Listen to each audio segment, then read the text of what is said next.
Yo, what up guys? Welcome back to another episode of Teeth Daggers Reacts. Today we're going to be reacting to Patrick CC's newest video. Ray William Johnson tried to warn them with the thumbnail of penguinz0 and PewDiePie. Click subscribe below. In 2012, Ray William Johnson was the #1 most subscribed YouTuber on the platform. What the hell? How is everybody that Patrick CC talks about the #1 YouTuber on the platform? I have not heard of any of them. I don't know who this Ray William Johnson guy is, and how are they always the #1 at some point subscribed guy on YouTube? I mean, I do believe Patrick CC, but God, I feel like he's only doing this for some sort of drama farm, man. Like I say every time, guys. So let's see if I'm right.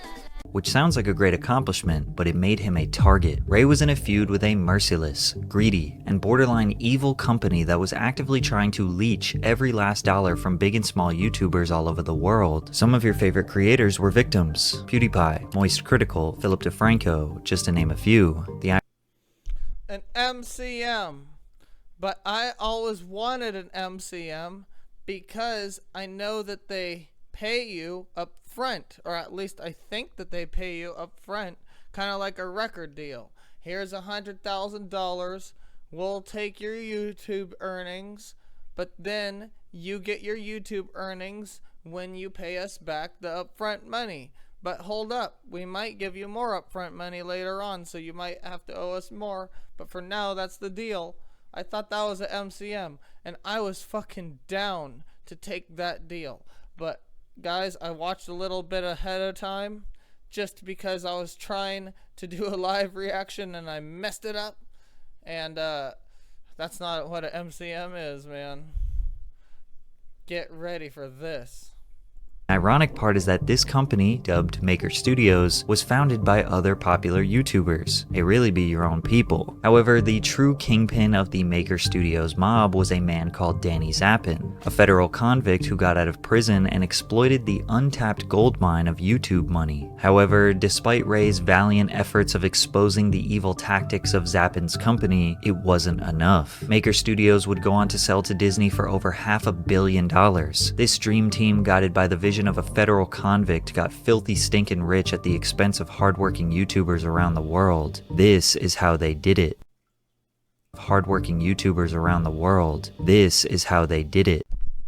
They probably talked about this type of thing in jail, because when I was actually in jail, people would only talk about conspiracies and different weird types of ways to get rich and little loopholes that you can use and like government grants and things like this, and they would just read books and little articles about it all day because that's all there was to do. So this guy probably got word of mouth from somebody saying, hey, well, I read an article or a little book on, well, how you can exploit the YouTube algorithm way back in the day, because YouTube was fucking new and it was probably really easy to exploit.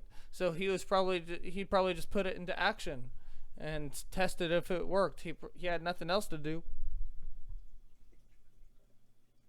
YouTube launched in May of 2005. Danny Zappin, aka Danny Diamonds, was one of their early users because he was on house arrest with nothing to do but browse the internet all day. In 2000, Danny moved to Los Angeles to be an actor but failed.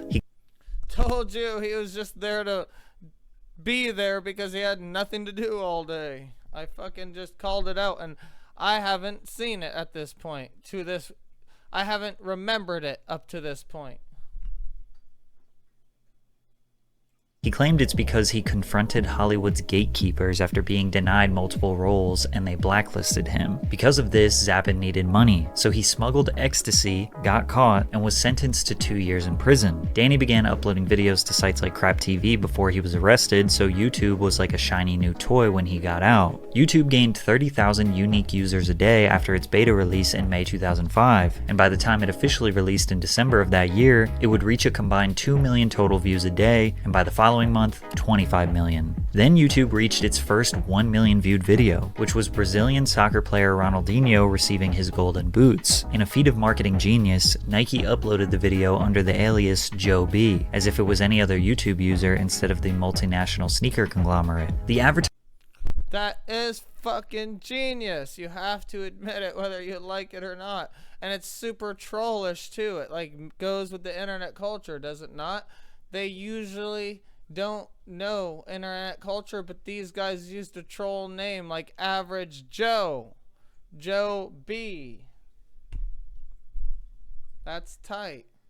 Advertising potential was looking extremely promising, which is why Google purchased YouTube for $1.65 billion within a year of their launch. With such potential for money to be made, not only did established companies get involved, but opportunistic creators as well. It's no secret that creators always have and always will be the foundation, the backbone of what makes this site amazing. YouTube content in the early days consisted mostly of just things related to Club Penguin, classical music masterpieces, memes, really bad tutorials, more memes, and Soulja Boy. But sprinkled in there were creators who made skits, storytime videos, theories of the universe, news channels, and the first YouTube influencers were starting to gain millions of views on their videos. YouTube then launched their partner program that pays a percentage of the advertising revenue when ads are shown on their videos. Most creators at this time treated YouTube like a fun hobby and not a career path. However, people like Danny Zappin saw an opportunity that he knew he could exploit. Danny told a few other creators about his vision, his girlfriend Lisa Donovan, her brother Ben Donovan, as well as Shay Carl and Kasim G, who were all YouTubers. One night they all got together for a brainstorm session and laid the foundation for what would become Maker Studio. Everything originally, the idea, we were all content creators and there are a few others, and the idea was if we could come together and share our audience and build an infrastructure, we could all scale and build a company, to what it is today. And oh, they were the first Team 10, but some of them were on camera. But I guess same with Team 10. This is the real first Team 10. I've seen other videos about fucking the real first Team 10, but did you just hear what he said? This is the real Team 10. We're gonna make a group of all YouTubers who come together and grow the channels. I made videos, but I didn't know how to do other things. Like, I wasn't a great editor. I didn't know how to, shoot things, and Maker gave me a place where all that was handled, and all I had to do was just try and be funny. I don't get how, if that was true, I don't get how Maker was a scam. We gotta find out, I guess. But I don't get how it was a scam if they fucking edited your videos for you. If anybody wants to edit my videos for me, fucking please, feel free. Sheesh. And that working together, you can help one another, and I think driving audience to one another and helping new talent that hadn't been established grow an audience, I think is really exciting. They essentially came up with the idea for a studio to share resources and talent, similar to Hollywood studios that have been around for 100 years. Danny thought this was revolutionary, but the idea was nothing special. Most people didn't know why we were founding Maker, and we couldn't get any of our actor friends to participate. The most popular YouTube content was low-quality webcam videos of people with simple ideas and a lot of personality. Why do they need a professional studio? Well, the answer was they didn't. And even 15 years later, many of your favorite creators today are just people in their room coming up with stuff. But Danny had a plan, and step one was to create a success story to prove this could work. Danny and the group launched a collaborative channel called The Station, which even included Shane Dawson, Philip DeFranco, and Hi, I'm Ron. Maker believed each of those stars could be used to direct fans to new artists, which inspired the company to build a network of affiliated channels. And they were right. They had immediate success with Hot Girls on Teen Cribs, amassing 60 million views. Even if that's fucking fake clickbait, it's just fucking weird to, even write that. Imagine being the person writing that with this thumbnail. It's just fucking weird. But whatever. I mean, I know there are trolls, and I know it's clickbait, and I know it's fucking smart, and I do look up to it, but I just couldn't fucking even write that with this thumbnail. I just couldn't do it. It's too fucking weird. What's up, MTV? My name's Ariel. Welcome to my crib. Let me show you around.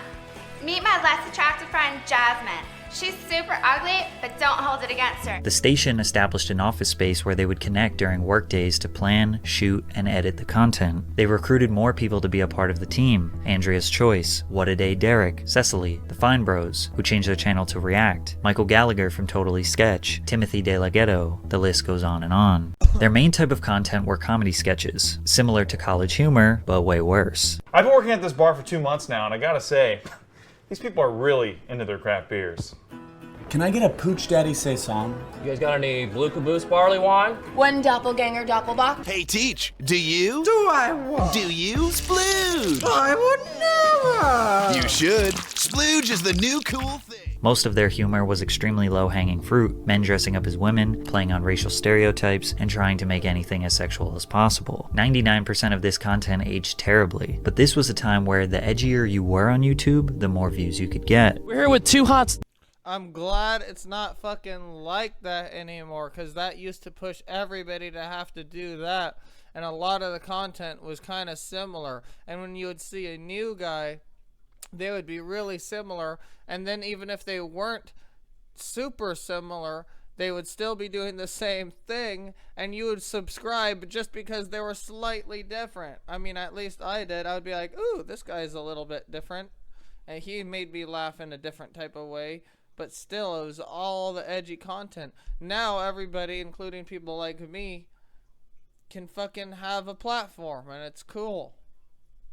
Let's on Abbott Kinney to see what they think about what's happening with the recession. Danny Zappin was pretty much the only person at the station who wasn't on camera. That's because he was too busy figuring out how to get rich. Danny realized they had a money problem. They had a group of 20 or so creators with millions of subscribers, and they were generating tens of millions of views per month, but the ad revenue from the partner program wasn't enough. You see, the partner program in 2010 was not even close to what it is today. It was only available to a select group of very popular creators who had to apply and be accepted, but even those people weren't making significant money because the percentage split was terrible. The only way to make more money was to get more creators involved, but the studio only had so much space and employees to provide services to creators. This is where Danny's scheme began. Maker Studios formed a multi-channel network, or MCN. Instead of only working with the in-house creators at the station, Maker would try to discover talent all over the world and sign them to the network, in exchange for 20, 30, sometimes 40 or 50% of the creators' ad revenue. Keep in mind, YouTube would send the entire sum of the creator's revenue to the MCN. But in exchange for what? Like, Patrick CC didn't even say, he just skipped that sentence. He was like, in exchange for this much percentage. But mind you, he said he was getting people from all over the country. He didn't freaking, like, they didn't pass the news to people to all over the country, right? They didn't shoot the videos all over the country. YouTube automatically does that. What I thought at MCM is they would pay you a large amount, kind of like a record label, and then they would take some money for themselves until you paid that a large amount back, and plus interest. And then maybe they would repeat the process. But I didn't, what's the point of this? You know, just like he said, there's no real fucking point to this. What the fuck? Like, who would ever sign to that? There's no point, man. Literally, like, YouTube pushes the videos out already. And these guys didn't give them a big chunk of money? Like, the YouTubers on their team? That doesn't make any sense. The MCN would take their cutout and send the rest back to the YouTuber. That's like your paycheck going directly to your landlord. He pays your rent and then sends you the rest. It's hard to understand why anyone would be willing to give up such a large percentage and control of their income. Most creators just didn't know how this business worked, and that's where Hell yeah, Girth Dad, thank you for getting WoW. I appreciate it. It's gonna be really, really fucking fun to play World of Warcraft with other people on the stream. Hell yeah, bro. My ban is over on December 27th, and I'm still gonna be playing that other version of WoW. Danny knew he could exploit it. However, Maker did provide some real value. First of all, Maker could get any channel who signed with them instantly monetized. The partner program was still limited access at this time, and Maker had Whoa! Oh, they could get them instantly monetized? Holy shit. That's why it was fucking good. Yes, Season of Discovery I'm banned from that too. The one I'm gonna be playing is Project Ascension. Direct connections with YouTube since it was comprised of the most popular creators. You also couldn't monetize gaming videos unless you had a partner network, because video game companies would copyright claim videos using game footage. Maker even had music label connections, and music creators could use copyright music or make covers without getting claimed. YouTube support was notoriously terrible, and still kind of is, but Maker would provide you with a dedicated team member to help you with all of your YouTube related issues. You even needed to sign to an MCN just to make custom video thumbnails. By April of 2011, Maker signed 150 channels that generated 325 million views per month. Well, fucking that's worth being signed to the MCM then. Sort of. I wish they still would give people an upfront payment. One of their signees was the #1 most subscribed YouTuber on the platform. Yo, what did I tell you? Another #1 motherfucking most subscribed YouTuber on the platform. Oh, actually it's the same guy.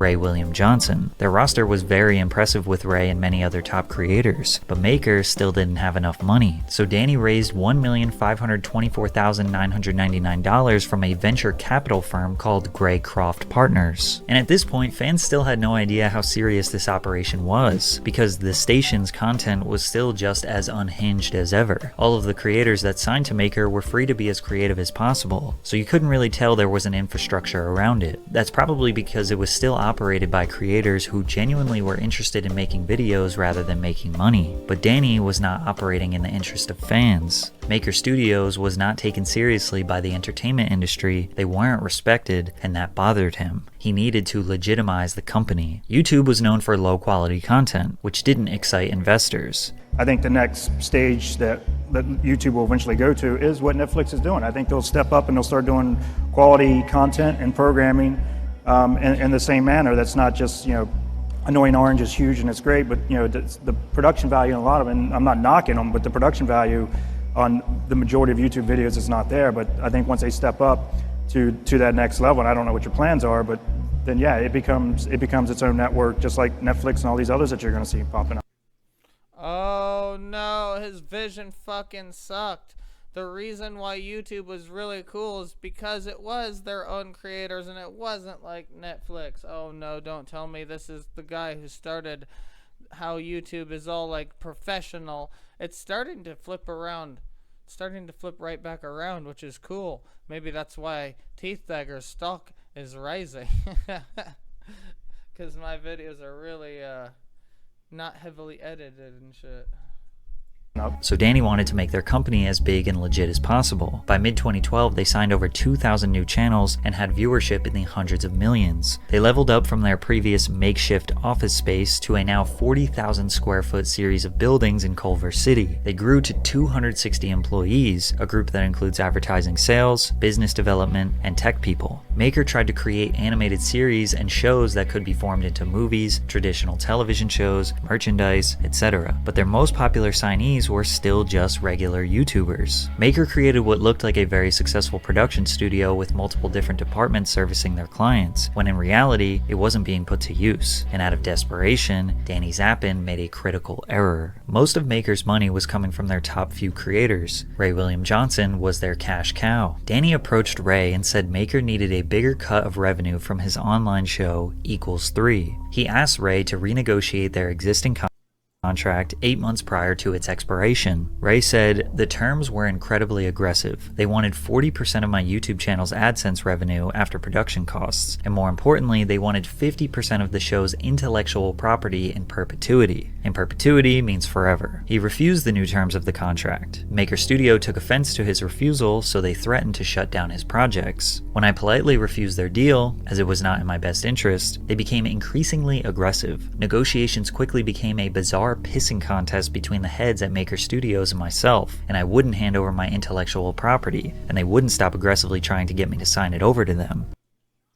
Yo, you would think that they would let their best content creator let him do what he does and leave him alone, because he's the one making him the most money, and if he leaves or wants to leave the contract, or if he doesn't want to sign the new contract that says that they get his money permanently, then they're out of their best fucking guy. They should just be happy with what they got, man, and just be like, oops, we messed up. On top of that, Ray claimed that they would not give him any of his AdSense money, because remember, it all goes to the MCN before the creator. Now in the near future, Equals3 will no longer be part of the Maker Studios network, so I'm gonna film here for a while. Even if I don't have the proper equipment at home, you know what? Even if I have to film butt naked in a back alley, you guys are getting an episode, goddammit. After Ray William Johnson announced his departure, Maker Studios released a petty public statement. Ray is still part of the Maker network. However, with the recent decline in viewership on Equals3, it made sense for him to go back to producing the show himself. Maker providing a full production staff of 12 people, including a team of writers, was no longer a viable option for Equals3. Ray vehemently denies that he ever had 12 people and writers working on his show, nor was his viewership declining. This led to a meeting to resolve the issue, where the CEO promised to return Ray's YouTube AdSense account to him. However, that never happened. They haven't made reasonable attempts to give it back to me. They are now even trying to leverage my own AdSense account against me so that I will sign over all your favorite Martians' intellectual property, void my stock options in the company, and sign a confidentiality agreement to never tell the truth. We wouldn't know about this hostage situation if Ray didn't post all of the information in an article published by New Media Rockstars. The other thing that he revealed to the world was that Danny Zappin was a convicted felon, and that he was waiting for his criminal record to be expunged so that he could officially become CEO of Maker. So what that he's a felon? What the fuck? He was just trying to make his life better. Jesus, man. So what? The ex-con texted Ray at 1 a.m. and said, "Your lack of integrity and character are sad. F you, prepare for war, bitch."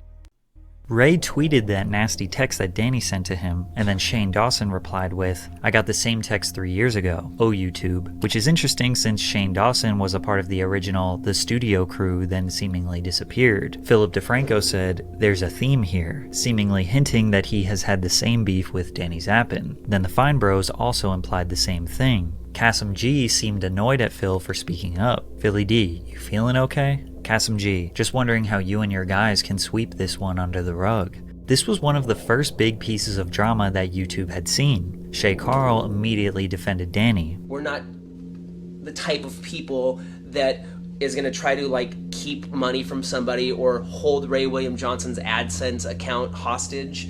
That is definitely not our...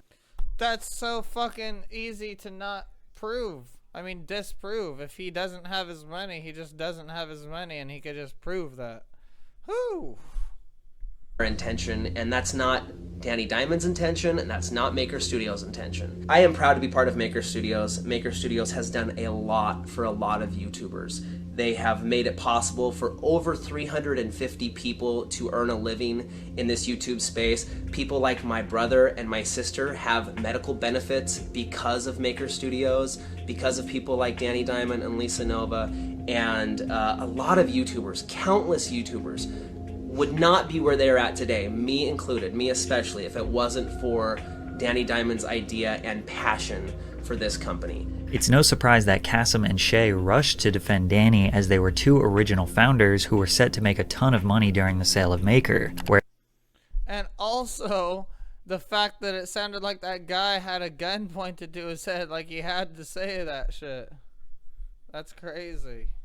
Whereas Ray, Shane, Philip, and the Fine Bros were not founders, but the people who had the most clout that made Maker famous, and at that time were bringing in the views to boost the company's portfolio. Fans didn't know if they should support the creators who had nothing to gain by outing Danny, or support the creators who founded the company set to make millions of dollars. Because in the middle of this drama, Time Warner acquired a % stake in the company for $36 million in December of 2012, and other contributors like Canal Plus and Singtel have also provided $26 million, for a combined total of $61.4 million in capital raised for Maker. The company was now valued at a several $100 million. Danny Zappin successfully built his company to be the corporate enterprise he envisioned on house arrest. Now he wanted to take his money and run. In April of 2013, Danny Zappin asked to leave the company, cash out his stocks, and receive 6 months of pay, but he was willing to stay on as an advisor. The board had a meeting and authorized his departure, planning to replace him with Ynon Kreiss, a successful businessman in his own right.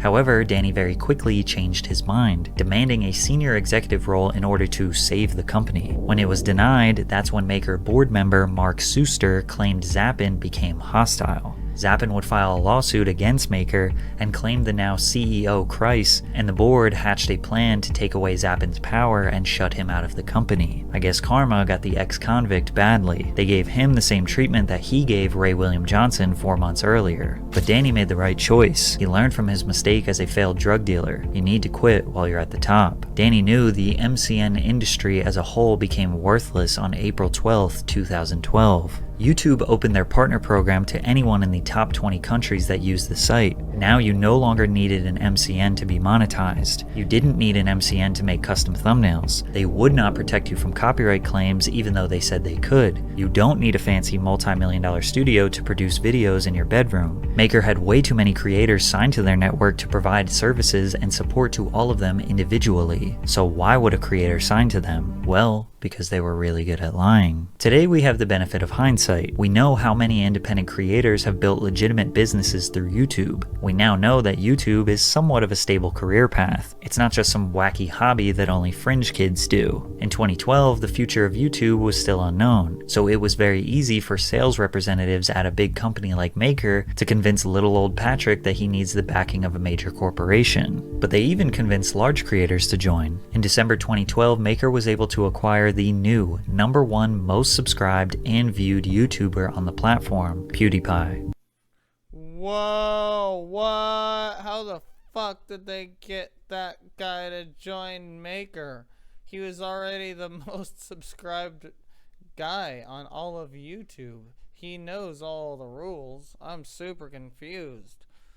Once that happened, they acquired most of the YouTube giants. Epic Rap Battles of History, Tobuscus, Markiplier, Jacksepticeye to name a few. They quickly became the #1 MCN. By early 2014, they had over 55,000 signed creators to their network. But big creators like PewDiePie likely were not giving 10 to 40% of their ad revenue to Maker, especially amidst their bad press. Some creators gave Maker 0% of their ad revenue. And the reason Maker took 0% was more devious than you could imagine. The fact that MCNs received the entire ad revenue check from YouTube, then took a small percent or 0% before sending it to the creator was crucial for their business model. It makes their cash flow look insane. Maker's bank accounts were holding tens of hundreds of millions in cash. MCNs used these numbers to convince investors that YouTube was an untapped gold mine, and it was because of their content strategies. The other number they used to trick investors was views. By signing top talent, they were able to show how many views, aka advertisement potential, they were generating. Every all-hands meeting was led off with the number of views they were doing. 10 billion views, 11 billion, 12 billion. But the reason the views were growing was because the network kept growing and we were just adding more and more channels. Also, Maker did not technically own the content that creators like Markiplier and PewDiePie put out. It was riddled with copyright material and couldn't be sold to other platforms. Investors did not understand YouTube at all, but they couldn't ignore the money. In 2013, Maker generated $370 million in ad revenue, and $70 million of that was in direct sales. If you watch my previous video on Disney, then you know that in the mid-2010s they were on fire with every aspect of their business, looking to take full control of every content medium in existence. They wanted to buy their way into YouTube, and in March of 2014, Disney acquired Maker Studios for $500 million.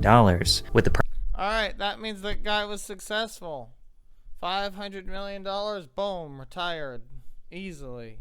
Promise of up to $950 million if they met their targets. The final number ended up being $650 million. Original founders like Kasim G, Lisa Nova, and Shay Carl made a fortune. This is going to change our lives and the lives of my children forever. Forever. This will change my kid's life. By trusting the vision of Danny Zappin, Shay Carl got filthy rich. Why didn't he disappear to Mexico or someplace? The fuck?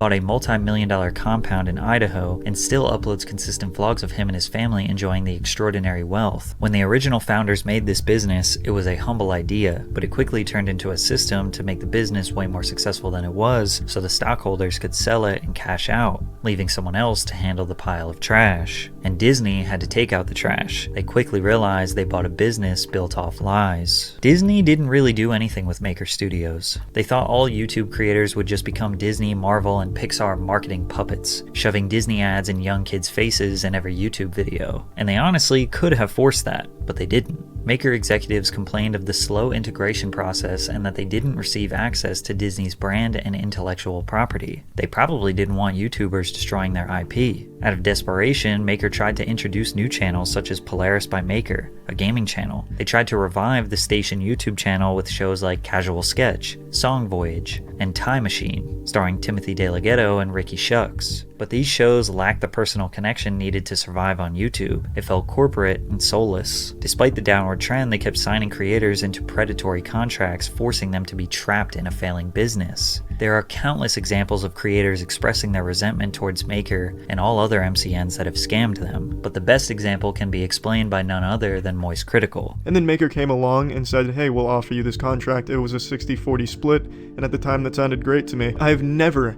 had any way of contacting Maker. Their support line does absolutely fucking nothing. And if you don't have your channel manager there to be that bridge, then you just have no way of getting in touch with Maker. It would sometimes take up to 3 months to get one check from Maker. It was last year when my channel got disabled due to false copyright strikes.